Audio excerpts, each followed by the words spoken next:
उनके मन में एक प्रतिस्पर्धा का भाव आ गया। बोले ठाकुर जी मुझसे आगे निकल गए भक्ति में, ये मेरे इतने बड़े भक्त हो गए और मैं पीछे रह गया। बात तो तब बनती जब देवता इस बात पर भी प्रसन्नता जाहिर करते कि मैं भी इनका बहुत बड़ा भक्त हूं, मुझसे बड़ा भक्त कोई नहीं है। ये बात यदि कहते तो मेरे मन को शांति मिलती, परंतु ठाकुर जी मुझसे आगे निकल गए, मैं पीछे रह गया भक्ति में। ये एक प्रेम भरी प्रतिस्पर्धा आ गई महादेव के मन में। अब महादेव शांति रहते हैं, वैसे भी शांत रहते हैं, पर बहुत ही शांत हो गए, प्रशांत हो गए। कुछ बोलते नहीं, कुछ कहते नहीं, कभी हंसते नहीं, कभी कुछ करते नहीं, बस नेत्रों से अविरल अश्रुधार गिरती रहती है, भाव निमग्न। सती इस रूप को देखती थी। सती ने कई बार प्रयास किया महादेव से पूछने का, पर महादेव अपना क्षोभ कैसे बताएं सती को।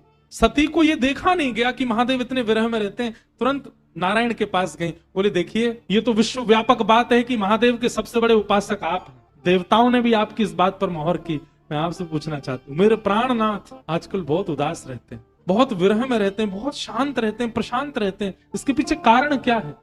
ठाकुर जी बोले और कोई कारण नहीं है, जब से देवताओं ने हमको सबसे बड़ा भक्त बता दिया, क्योंकि हमने अपना अंग ही अर्पित कर दिया उनके चरणों में, तब से महादेव के मन में ये बात आ गई है कि हम ज्यादा बड़े भक्त हो गए और वो छोटे रह गए हमसे। उनको इस बात का कष्ट है कि मैं बड़ा भक्त क्यों बन गया, वो क्यों नहीं बने, मुझसे श्रेष्ठ भक्त वो बन जाएं, इसकी पीड़ा में वो रहते हैं। अब मैं तो नेत्र अर्पित कर चुका हूं, महादेव मन में विचार करते हैं अंग अर्पित करूंगा तो देखी दिखाई बात मानी जाएगी कि ओहो नारायण ने किया तो उनकी देखा देखी इन्होंने भी कर दिया। अपनी प्रिय कौन सी वस्तु अर्पित करूं, इसी चिंता में वो रहते हैं। सती ने मन में विचार किया, महादेव की सबसे प्रिय मैं हूं, यदि आपकी भक्ति के लिए वो मेरा त्याग कर दें तो कहीं ना कहीं आपसे भी श्रेष्ठ भक्त वो हो जाएंगे और महादेव प्रसन्न हो जाएंगे। और यदि इस योजना को हम सफल करा दें तो मेरे प्राणनाथ सदा के लिए प्रसन्न रहेंगे।